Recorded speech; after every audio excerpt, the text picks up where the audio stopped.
Hola, ¿qué tal amigos? Y bienvenidos a este cuarto capítulo ya de diseño gráfico vectorial con Inkscape, donde en esta ocasión tocaremos el tema de la manipulación de los archivos de Inkscape, el cual en este capítulo nos permitirá crear un nuevo documento, abrir un nuevo documento, cerrar un nuevo documento, guardar un nuevo documento y lo más importante, un autoguardado de nuestro documento para que no tengamos el riesgo de perder nuestros archivos. También, por último, veremos lo que son las propiedades del documento en cuestión de la página para poder configurarla. Entonces, sin más preámbulo, vamos allá. Muy bien amigos, aquí comenzamos con la creación de nuestro documento en blanco. Nosotros, y muy lógicamente, podríamos pensar que simplemente es abrir el programa para que nosotros podamos empezar a crear nuestro documento. Y no estás alejado de la realidad.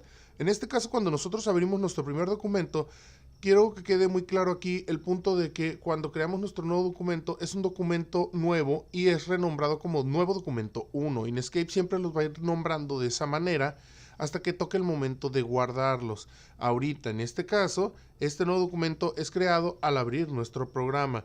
No significa que no podamos crear un nuevo documento en base al que ya tenemos abierto. Eso simplemente lo podemos hacer yéndonos al menú archivo o la sección de nuevo. También aquí con la configuración de teclas control N nosotros podríamos abrir un nuevo documento.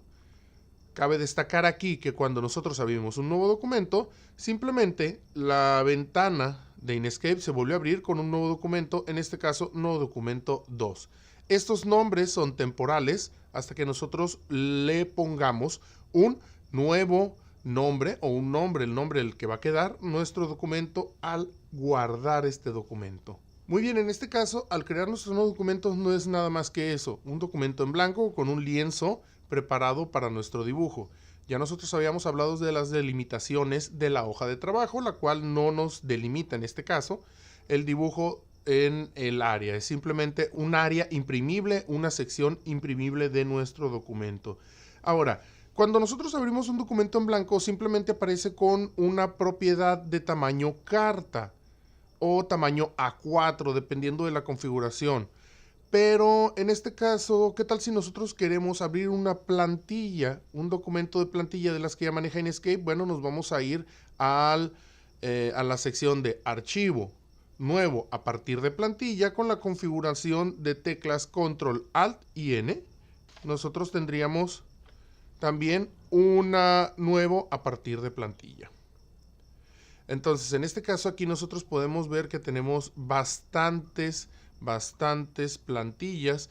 No me voy a poner a mostrar cada una de ellas, sería cuestión de que ustedes las vieran y pudieran simplemente crear la plantilla para que vean cómo muestra esa plantilla. Vamos a abrir, por ejemplo, la etiqueta de CD, en caso de que queramos crear una etiqueta de un CD, y también nos abre.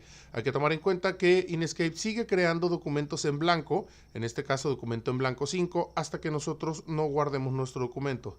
Si tocamos la plantilla, vemos que simplemente son elipses creados con ciertas características o ciertas medidas para poder tomarlo en cuenta como una plantilla para imprimir más adelante nuestro diseño. Muy bien, y en este caso hablando sobre los nombres de los documentos que le pone Inkscape a nuestros archivos que nosotros estamos creando, hay que tomar en cuenta que en este caso Inkscape los maneja como dibujos, ¿no?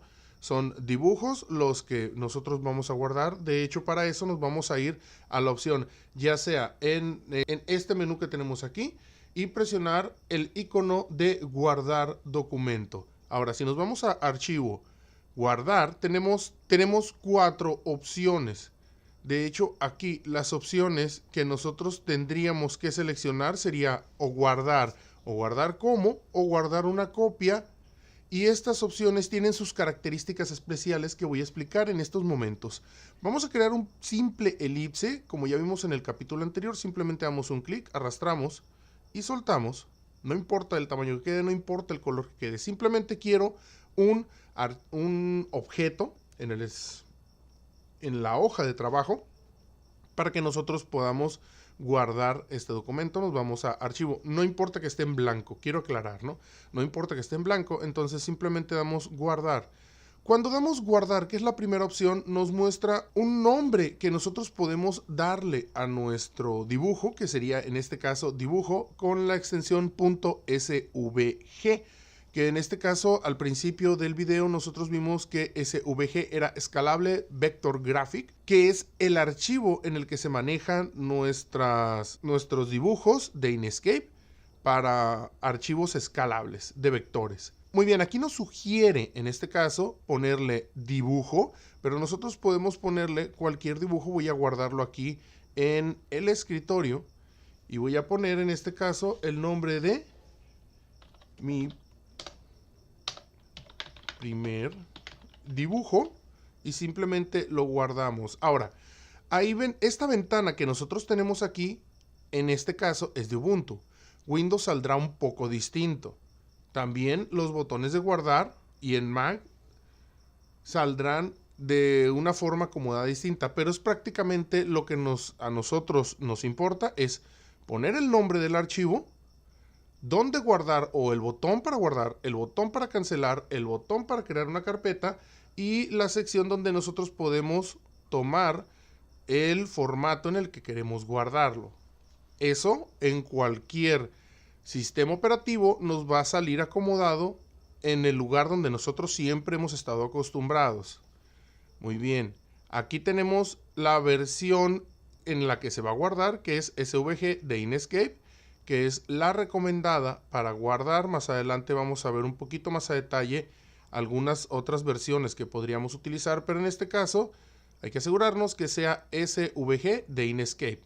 Ponemos el nombre, nos fijamos que tenga escrito la extensión y le damos guardar a nuestro archivo. Con esto tenemos guardado nuestro primer archivo. Si nos vamos al escritorio, podemos ver que en el escritorio tenemos nuestro dibujo, mi primer dibujo de Inkscape guardado en el escritorio.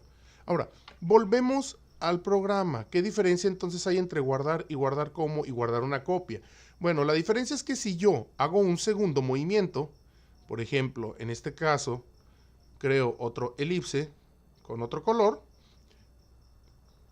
creo otro elipse con otro color, doy guardar, nos damos cuenta que en la parte superior sigue respetando el nombre y si yo sigo haciendo movimientos diferentes, me va a aparecer un pequeño asterisco antes del nombre de nuestro dibujo. Esto significa que tenemos que guardar el último movimiento que nosotros hicimos para que sea salvable.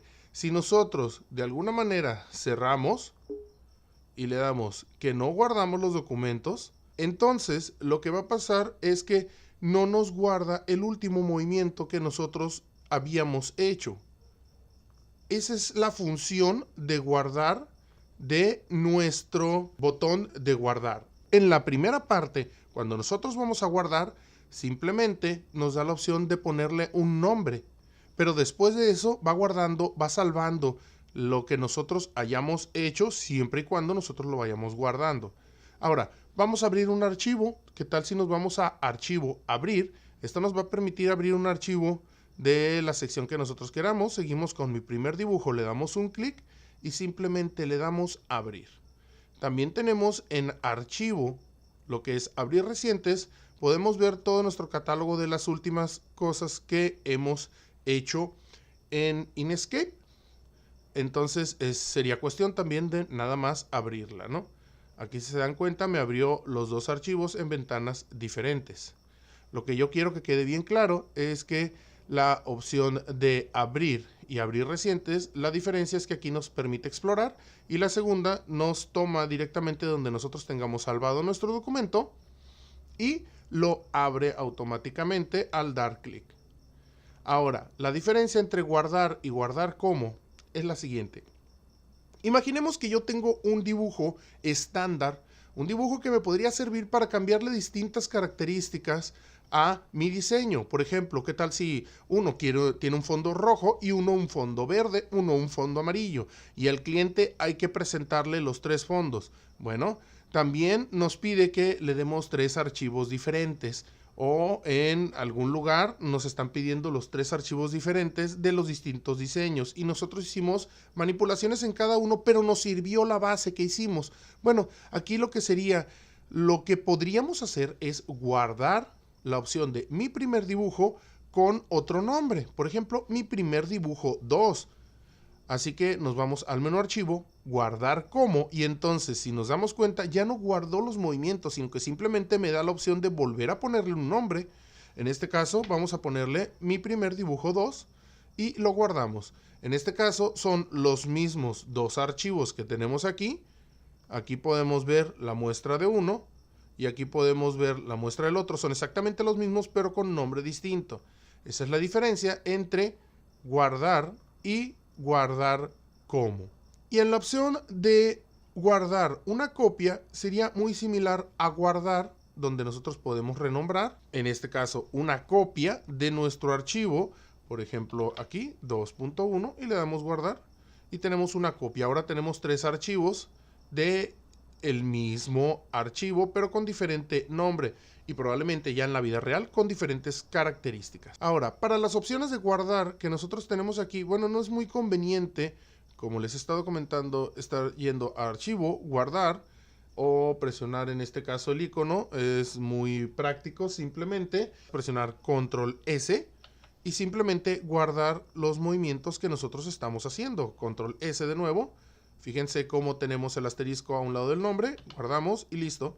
Ya tenemos el movimiento guardado de nuestro archivo. Ahora, qué interesante es que nosotros podríamos estar haciendo eso a cada rato en el momento en el que se nos ofrezca.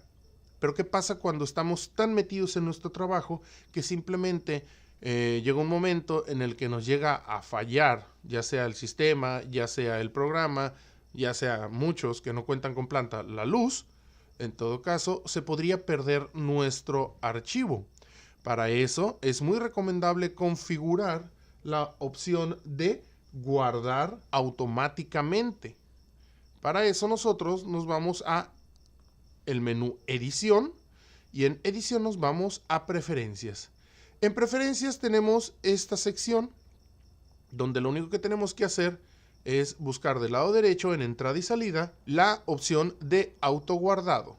En esta opción de autoguardado nosotros tenemos que revisar ya sea que esté activada la palomita, si no está, activarla y verificar que esté una ubicación del directorio válida donde nos pueda estar guardando, que normalmente hace un lugar especial en el sistema operativo llamado caché, llamado temporales, para estar guardando el archivo de autoguardado. Ahora, intervalos en minutos. Esto significa que por cada minuto va a estar haciendo un autoguardado.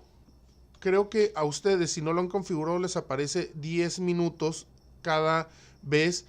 Va a correr 10 minutos cada vez que vaya a guardar.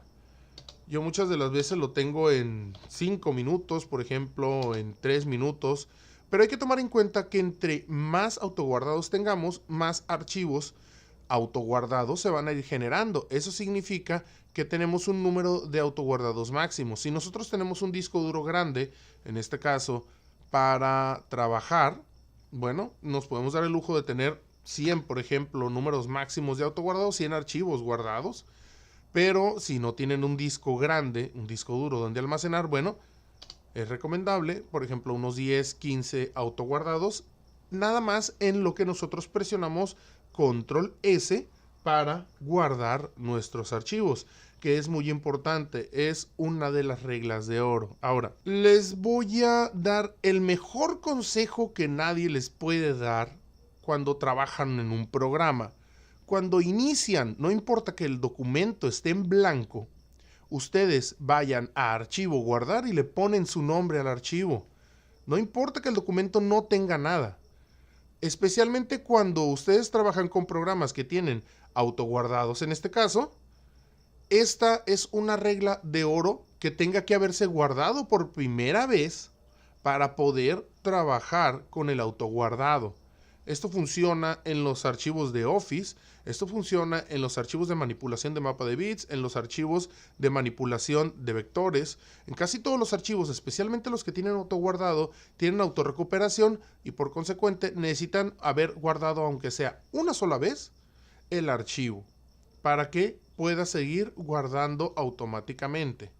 Entonces, después de guardar, hay que seguir guardando. No hay que tampoco dejarnos que el programa va a estar autoguardando automáticamente. Siempre hay que tener la costumbre de hacer un movimiento nuevo, bueno, autoguardar, o más bien guardar en este caso. El siguiente punto es cerrar el programa, que sería muy sencillo. Si nosotros hacemos un movimiento, obviamente nos va a pedir que salvemos, y si nosotros queremos cerrar, ya sea por medio de la X o por medio de salir o cerrar, nos va a preguntar exactamente lo mismo que si deseamos guardar. Bueno, si deseamos guardar y nosotros hicimos un movimiento y no queremos perderlo, obviamente simplemente presionamos guardar, se guarda nuestro archivo y automáticamente el programa lo guarda y se cierra. Si no hay un movimiento nuevo, aquí quitamos el movimiento, simplemente lo hice con control Z, me fui un paso atrás. Entonces quita el asterisco, cerramos y se cierra automáticamente sin preguntarnos si nosotros tenemos algo que guardar. Por último, tenemos las propiedades del documento, en este caso para nuestra hoja de trabajo. Esta parte va a ser muy rápida porque a mí me gusta más que todo trabajar con esta parte cuando empezamos algún tutorial para poder configurar desde cero nuestro archivo de trabajo, ¿no? Pero quiero que en esta parte nosotros veamos, bueno, primero que nada, que las propiedades del documento son fácilmente abribles con el botón mayús, o sea, el Shift, el Control y el D. Ahora, lo que nos muestra aquí son varias opciones de las propiedades del documento. En la que nos vamos a enfocar ahorita es en la página. Más adelante, cuando trabajemos en guías, rejillas y otras opciones, entraremos más adelante a esa sección. Pero simplemente aquí nosotros podemos ver que nos da una serie de opciones para nosotros poder trabajar. Como les digo, el documento nuevo que siempre sale automático es el A4 o puede ser el Letter, que es el carta.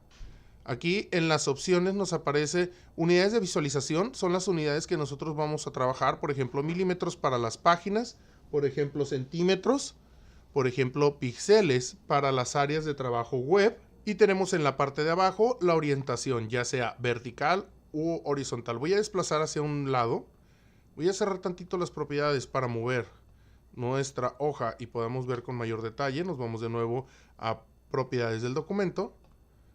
Acomodo de este lado, simplemente le doy un clic y arrastro sin soltar el clic derecho. Acomodo mi ventana de este lado, doy un clic simplemente y arrastro con el botón izquierdo del mouse, suelto, y podemos ver la orientación, la cual nos permite ponerla horizontal o vertical. Ahora aquí vemos que aparte de cambiarlo en esta zona, también nos mueve el ancho a la altura y la altura a lo ancho. En las unidades las sigue respetando. Ahora, aquí las unidades, más adelante vamos a trabajar con distintas unidades dependiendo de los archivos que vayamos a hacer. Cuando hagamos una maquetación para sitio web, vamos a trabajar en píxeles. Cuando hagamos una maquetación para impresión, vamos a trabajar en milímetros. Cuando hagamos una tarjeta de presentación, por ejemplo, yo la manejo en centímetros. Entonces, en este caso, es a discreción de cada uno de ustedes y las necesidades que ocupen.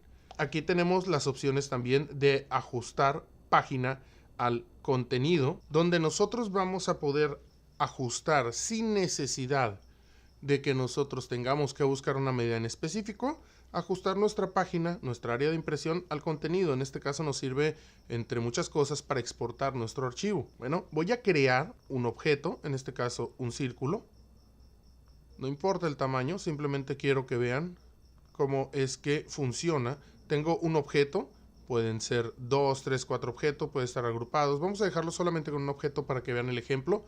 Presiono la opción de ajustar página a dibujo y listo, tenemos la opción. Ahora, si nosotros quisiéramos darle márgenes antes de aplicar el nuevo tamaño, pues simplemente lo que vamos a hacer es aplicar los márgenes a la parte superior, inferior, izquierda y derecha para que nos pueda aplicar un nuevo margen. De esta manera, vamos a darle un margen más grande, un margen de 3 por ejemplo, y si se fijan en la parte superior, hacemos un zoom y vemos que la parte superior tiene un margen en la parte de nuestro elipse, en la parte superior. Entonces de esta manera funciona ajustar página a contenido. Ahora, en la siguiente parte tenemos la opción de escala. Esto no es nada más que la opción que nosotros le podemos aplicar a la escala de nuestro documento, de nuestra página. Por ejemplo, esta sería escala 1 a 1, o sea, tamaño normal. Si nosotros queremos hacerlo 3 veces grande, pues simplemente escribiríamos el número 3. Vamos a activar aquí también el View Box para que vean el tamaño en el que está nuestro recuadro de nuestro elipse, y simplemente vamos a poder ver la modificación en escala de 3. De esta manera aplicamos y vemos que ahora es 3 veces más grande que lo que habíamos solicitado en el tamaño de ajustar página contenido, y en esta parte cambió. Ahora, la parte de escala no es nada más que el manejo de la escala de nuestro espacio de trabajo, nuestra página, donde nosotros podemos darle, en este caso, el tamaño de 1, o el tamaño de 2, o el tamaño de 3. El tamaño de 1 a 1 es el tamaño original, el tamaño de 1 a 2 es el doble del tamaño, el tamaño de 1 a 3 es el triple de tamaño, y así en forma inversa. Si nosotros ponemos aquí, por ejemplo, 3, vamos a ver el View Box que nos muestra el tamaño del ancho de nuestro espacio de trabajo. Aquí tenemos 120 por 120. El elipse no es perfecto, por eso hay pequeñas variaciones, pero simplemente al darle 3 nos vamos a dar cuenta que nos crea un documento 3 veces más grande que nuestro elipse. Entonces, para esto nos funciona la escala de las propiedades de página. Vamos a ocultar en esto, y por último tenemos estas pequeñas opciones que están aquí.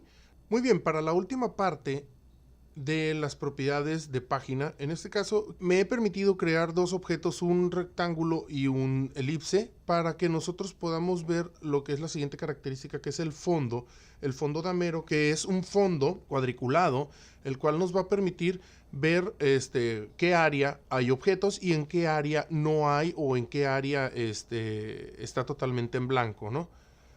Esto lo podemos simplemente aplicar el fondo damero, y podemos ver que todo lo que es el fondo donde están estos cuadritos, nosotros podemos ver que el área, en este caso que está por fuera, no tenemos nada dibujado, y sí tenemos algo dentro de estas opciones. Si nosotros las movemos, podemos ver que en este caso nada más estas dos opciones son las que están dibujadas, tienen contorno y relleno, y tienen dibujo, y en lo demás es una parte en blanco. Ahora, también tenemos la característica de ponerle un fondo, el cual no va a ser imprimible, simplemente va a ser como referencia visual, donde nosotros vamos a poder ver el espacio de trabajo. Aquí lo podemos cambiar. Regresamos a la opción original, que en este caso sería blanco. Más adelante vamos a hablar sobre los distintos tipos de paletas de Inkscape de colores. Muy bien, regresamos a esta parte, y en este caso tenemos aquí borde, mostrar borde del papel, que en este caso sería este. Si nosotros lo deshabilitamos, vemos que no tenemos borde, que bueno, sabemos que más que todo es una referencia visual, no es tanto que sea muy necesario. Lo podemos poner, lo podemos quitar, no hay ningún problema. Y si nosotros movemos, en este caso, el rectángulo, nos vamos a borde por encima del dibujo, y esto nos muestra el borde.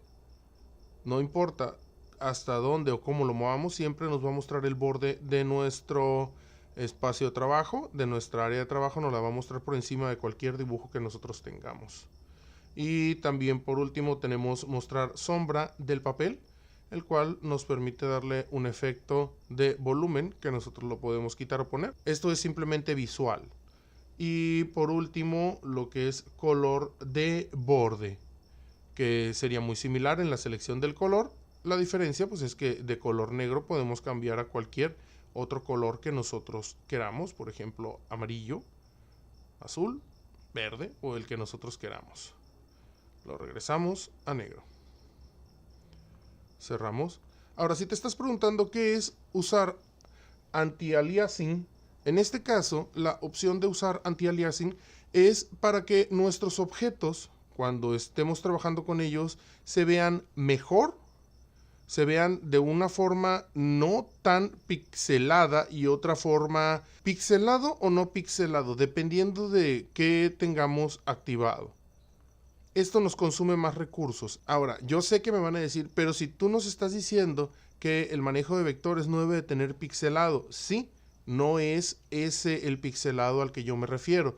De la forma más sencilla de explicar, yo tengo aquí una muestra de cómo es que se verían los normales y los anti-aliasing, en este caso representados en la pantalla. Es como una característica extra de suavizado de los contornos que se representan en la impresión. No significa que cuando se hagan más grandes se pixelen y cuando se hagan más pequeños se compriman los píxeles, no, sino simplemente es presentación visual en nuestros monitores.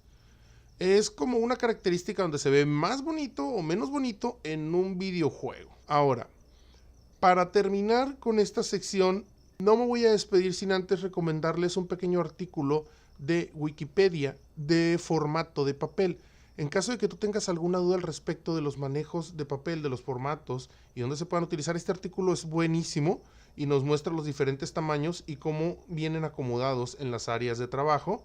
Recomiendo que le eches una revisada para que veas un poquito más y que te quiten las dudas al respecto de los tamaños de hoja en caso de que tu interés sea en el área de impresión. Ahora, si llegaste hasta aquí, por favor apoya al canal suscribiéndote si no lo has hecho y si ya lo estás, por favor activa la campanita. Escribe los comentarios en la caja de comentarios, por favor. Eso me ayuda a retroalimentar el canal y ver las necesidades de cada quien. También podemos platicar un poquito, echarnos un café en Twitter, igual para que podamos ver tus necesidades en base al curso. Hay muchas otras cosas que tengo planeadas para el canal, pero ahorita la idea principal es terminar con este curso primero antes de soltar otros cursos que espero que también sean de su agrado. Sin más por el momento, me despido y nos vemos en el siguiente capítulo. Bye bye.